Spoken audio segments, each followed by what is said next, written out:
આ વાર્તા છે હિમાલયના જંગલોની, જ્યાં ઘણા બધા જાનવરો રહેતા હતા. ત્યાંથી જમુના નદી વહેતી હતી. આપણે સાંભળ્યું છે કે જમુના નદી ખૂબ જ પવિત્ર છે અને ઘણી પૂજવામાં આવે છે. પણ હવે વાસ્તવિકતા બદલાઈ ગઈ છે. જંગલમાં બધા જાનવરો હળી મળીને રહેતા હતા. કોઈનાથી કોઈને પણ તકલીફ ન હતી. અને ત્યાંનો રાજા સિંહ હતો, જે ખૂબ જ સારો હતો. એક વખત એવું થયું કે એક વાંદરીને બાળક થવાનું હતું, તો બધા જાનવરો તેને મળવા આવે છે. નટખટ વાંદરી, તને ખૂબ ખૂબ શુભેચ્છા. હવે તો તારો પરિવાર પણ વધવાનો છે અને જંગલમાં એક નવું સદસ્ય આવવાનું છે. લોમડી ભાઈ, તમારો બહુ બહુ આભાર. એમાં આભારની શું વાત છે? આપણે બધા જાનવર એક પરિવાર છીએ. એકની ખુશી બધાની ખુશી હોય છે. આટલું કહીને ચાલાક શિયાળ ત્યાંથી જતું રહે છે. અને થોડા સમય પછી નટખટ વાંદરીને બચ્ચું થાય છે. બધા જાનવર તેને શુભેચ્છા આપવા માટે આવે છે. જેમ કોઈ બચ્ચાને દૂધની સાથે પાણીની જરૂર પડે છે, તેમ નટખટ વાંદરીના બચ્ચાને પણ પાણીની જરૂર પડે છે. તો તે પોતાના બાળકને જમુના નદીમાંથી પાણી લાવીને પીવડાવી દે છે. બચ્ચું થોડા દિવસ સ્વસ્થ રહે છે અને તેના પછી તેનું મૃત્યુ થઈ જાય છે. બધા જાનવરો દુઃખી થઈને નટખટી વાંદરીને આશ્વાસન આપવા આવી જાય છે. નટખટી વાંદરી, તું જરાય હેરાન ના થતી. બસ પોતાની ધીરજ રાખજે અને ભગવાન તને જલ્દી જ સારા સમાચાર આપશે.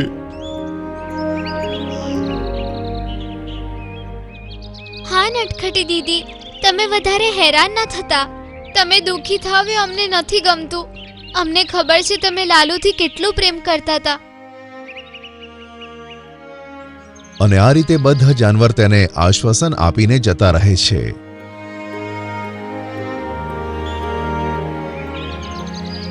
તે પછી એક વિશાળ હાથી જમુના નદીને કિનારે પાણી પીવા જાય છે.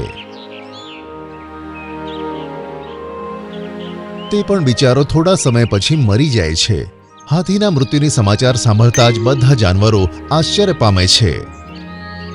અરે, આપણા જંગલમાં આ શું થઈ રહ્યું છે? એક પછી એક બધા જાનવરોનું મૃત્યુ થઈ રહ્યું છે.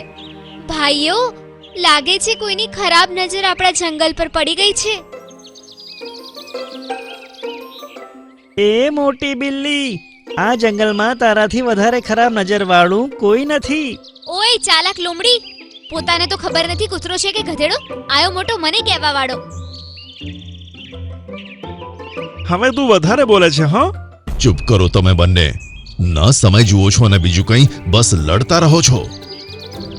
પછી બધા જાનવર ફરીથી વિચાર કરવા લાગે છે. ત્યારે સિંહ કહે છે, લાગે છે યમુનાના પાણીમાં જરૂર કોઈ ગડબડ છે.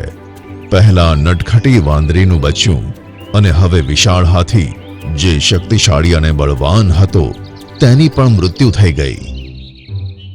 પછી સિંહ એક સભા બોલાવે છે. મિત્રો, જેવું હું વિચારી રહ્યો છું, શું તમે પણ તેવું જ વિચારી રહ્યા છો? હા મહારાજ, અમે પણ તે જ વિચારીએ છીએ કે કેવી રીતે જંગલના જાનવરોની મૃત્યુ થઈ રહી છે, અને તે પણ ફક્ત જમુના નદીના પાણીને લીધે. જી મહારાજ, તેના કારણે જ નટખટી વાંદરીનું બચ્ચું અને વિશાળ હાથી મૃત્યુ પામ્યા છે. અને બંનેનું કારણ જમુના નદીનું પાણી હતું, કારણ કે ખાવાનું તો આપણે સાથે ખાઈએ છીએ. હા મહારાજ, અમારા બધાનો એવો વિચાર છે કે જંગલમાં જે મૃત્યુ થઈ રહી છે, તે ફક્ત જમુના નદીના પાણીને કારણે થઈ રહી છે. તો આપણે એ માહિતી મેળવવી જ પડશે કે આ કેવી રીતે થઈ રહ્યું છે. કેમ કે જો આવું જ ચાલતું રહેશે ને, તો આખું જંગલ ખતમ થઈ જશે. પણ આપણે આમ શાંતિથી બેસવાનું નથી. આપણા પરિવારના 2 સદસ્યની મૃત્યુ થઈ છે, કાલે કોઈ બીજું મૃત્યુ પામશે.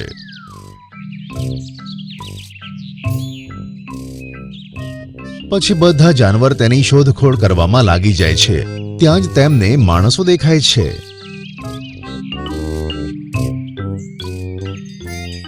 પછી જાનવરો તે માણસોનો પીછો કરે છે.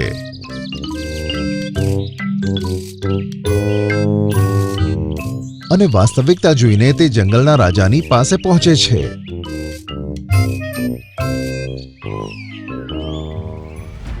મહારાજ, મારે તમને કંઈક બતાવવું છે. હા બગીરા, બતાય. મહારાજ, અમે માણસોનો પીછો કરીને કંઈક ખબર મેળવી છે. મહારાજ, મેં અને બગીરાએ જોયું કે આપણા જંગલની આસપાસ રહેલી ફેક્ટરીઓની પાઇપ આપણી જમુના નદી સાથે જોડાયેલી છે, જેના કારણે બધું ઝેરી કેમિકલ અને ગંદુ પાણી આપણી નદીમાં આવી રહ્યું છે અને તેના કારણે જ જંગલના જાનવરોની મૃત્યુ થઈ રહી છે. મહારાજ, ચાલાક શિયાળ એકદમ સાચું કહી રહ્યું છે. અચ્છા, તો આ વાત છે. આપણે આનો કોઈને કોઈ ઈલાજ કાઢવો પડશે, નહીં તો આખું જંગલ બરબાદ થઈ જશે. આ સમસ્યાનો નિકાલ લાવવા માટે પછી બધા ફરીથી વિચાર કરવા લાગે છે. ત્યાં જ સિંહ રાજા કહે છે, મિત્રો, આપણને સમસ્યા તો મળી ગઈ છે, પણ આપણે તે સમસ્યાનો ઉકેલ લાવવો પડશે. આપણી પાસે વધારે સમય નથી, કારણ કે ઝેરી પાણીના લીધે જાનવરો મરી રહ્યા છે અને આપણી પાસે પાણીનો બીજો કોઈ સ્ત્રોત પણ તો નથી. હા મહારાજ, અમે પણ બધા એ જ વિચારી રહ્યા છીએ કે આનો શું ઉપાય કરી શકાય. મહારાજ, હું કંઈક કહેવા માંગુ છું. હા ચુલબુલી, બોલ. મહારાજ, મને લાગે છે આપણને આ સમસ્યાનો હલ બાબા ગોરીલા જ આપી શકશે, કારણ કે એ અહીંયાના સૌથી જૂના અને અનુભવી જાનવર છે અને એમની પાસે દરેક સમસ્યાનો હલ હોય છે. હા ચુલબુલી, તું સાચું કહે છે. આપણે આજે ને આજે જ તેમની પાસે જઈશું અને આ સમસ્યા બતાવીશું.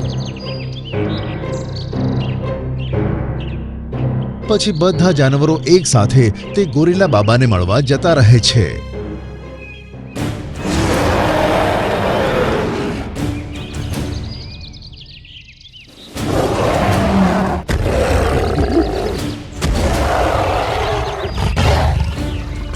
અને તેમને પોતાની સમસ્યા બતાવે છે. અચ્છા, તો આ સમસ્યા છે તમારા બધાની. હા બાબા. હિમાલય પહાડની તળેટીમાં એક ખૂબ જ વિશાળ વૃક્ષ છે. જો તેના પત્તા લાવીને તમે તે તળાવમાં નાખી દો તો જમુના નદીનું પાણી શુદ્ધ થઈ જશે. બધા જાનવરો આ સાંભળીને ખુશ થઈ ગયા. સારું બાબા, તમારો ખૂબ ખૂબ આભાર. પછી બધા જાનવર હિમાલયના તે વૃક્ષને શોધવા નીકળી પડે છે. મિત્રો, મને લાગે છે કે આપણે આપણી સમસ્યા આ વિશાળ વૃક્ષને બતાવવી જોઈએ. શું ખબર તે પોતે જ આપણને મદદ કરી દે? તમે એકદમ સાચું કહી રહ્યા છો મહારાજ. પછી રાજા સિંહ જંગલની સમસ્યા તે વિશાળ વૃક્ષને કહે છે, હે વિશાળ વૃક્ષ, અમને તમારા પવિત્ર પત્તાઓની ખૂબ જ જરૂર પડી છે, કારણ કે મારે આ બધા જાનવરોનો જીવ બચાવવો છે. અમારા જંગલમાં પાણી નથી અને જે અમારી જમુના નદી હતી તેને માણસોએ કેમિકલથી ખરાબ કરી નાખી. અમારા જંગલમાં એક નટખટી વાંદરીને સુંદર મજાનું બચ્ચું હતું, જે તે પાણી પીને મરી ગયું. ત્યાર પછી અમારા સૌથી વિશાળ હાથીની પણ મૃત્યુ થઈ. હું માત્ર એટલું ઈચ્છું છું કે મારા જંગલોના જાનવરોનો જીવ બચી જાય, અને એ ત્યારે જ થશે કે અમે તમારા પત્તાને તે નદીમાં જઈને નાખીએ. સારું રાજા સિંહ, મને આ વાત સાંભળીને ખૂબ જ દુઃખ થયું, તેથી હું તમારા બધાની મદદ કરીશ. પછી વિશાળ વૃક્ષે પોતાને હલાવવાનું શરૂ કર્યું અને પાંદડા ટપ ટપ કરીને નીચે પડવા લાગ્યા. રાજા સિંહ અને જાનવરો તે પાંદડાઓને લઈ લે છે. તમારો ખૂબ ખૂબ આભાર વિશાળ વૃક્ષ. પછી બધા જાનવરો ત્યાંથી જતા રહે છે અને તે પાંદડાઓને સિંહ રાજા નદીમાં નાખી દે છે અને જંગલના જાનવરોનો જીવ બચાવી લે છે અને એક સારો રાજા કહેવાય છે.